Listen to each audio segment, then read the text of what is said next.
All right, let's dive right in. Today we're looking at a text called The Eternal Siege, and it makes a really bold, pretty unsettling claim that a holy war from the 7th century never actually ended. It just changed its form, and that it's still shaping our world right now. So that brings us to the core question this source material forces us to ask. What's the connection, if any, between a war fought with swords and shields 14 centuries ago and the kind of terror attacks we see in the headlines today? We're going to walk through the text's argument, piece by piece. So right off the bat, the source reframes the entire conflict. It argues this isn't a conventional war between nations anymore. Instead, it's a civilizational struggle. And the battlefield? It's not some distant land. It's inside our own societies, our own cities. And the tactics have changed too. The source points directly to attacks on so-called soft targets, civilians in cafes, at concerts, just walking down the street.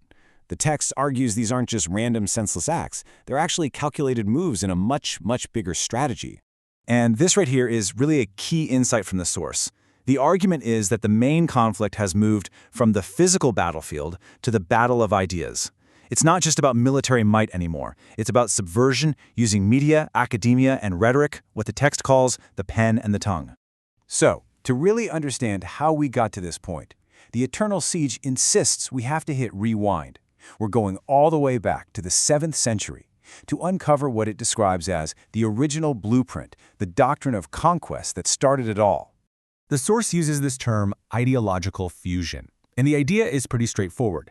It claims this new doctrine was forged by smashing two things together: the really brutal raiding customs of desert tribes and a brand new theology that took that violence and elevated it, making war and conquest a divine command. And think about the pitch to the warriors themselves. It was an incredible deal. If you win, you get all the earthly riches and spoils you can carry. But if you die in battle, well, you get an immediate, guaranteed ticket to a very materialistic paradise. The source argues this was a win-win scenario that made recruiting, well, pretty easy. So you have this incredibly powerful ideology, you have these foolproof incentives for its warriors, and the stage is set. This brings us to the next phase the text covers, this explosive, militarized doctrine just erupting out across the known world. I mean, the speed and the sheer scale of this first wave of conquest are just staggering. In about a century, it swept from the Arabian Peninsula all the way to Spain in one direction and to the borders of India in the other.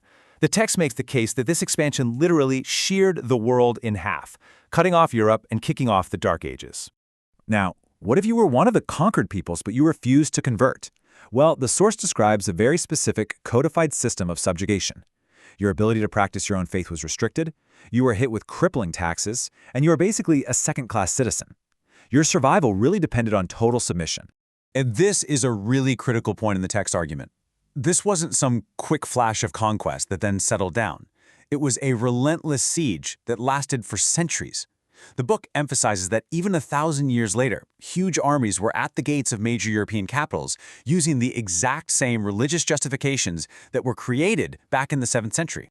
So, what happens when open conquest with massive armies is no longer possible?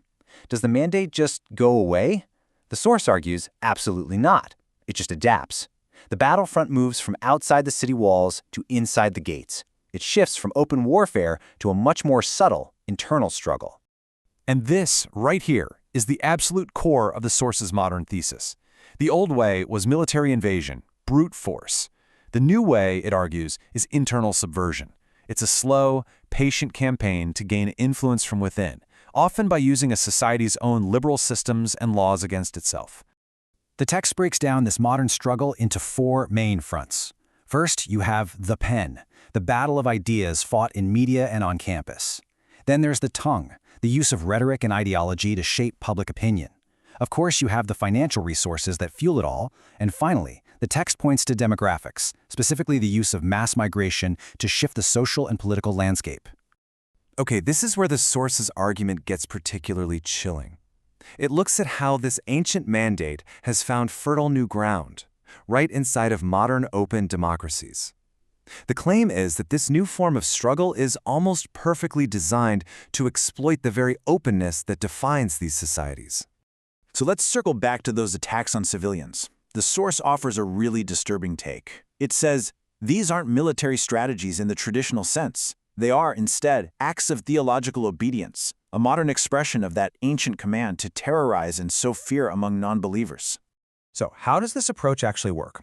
Well, the text points to what it calls the weaknesses of modern democracies. Things like permissive national policies, a culture of deep self-criticism that can be weaponized, and, most importantly, the liberal laws of the host nation itself, laws designed to protect everyone, which can be exploited by those aiming to undermine the system.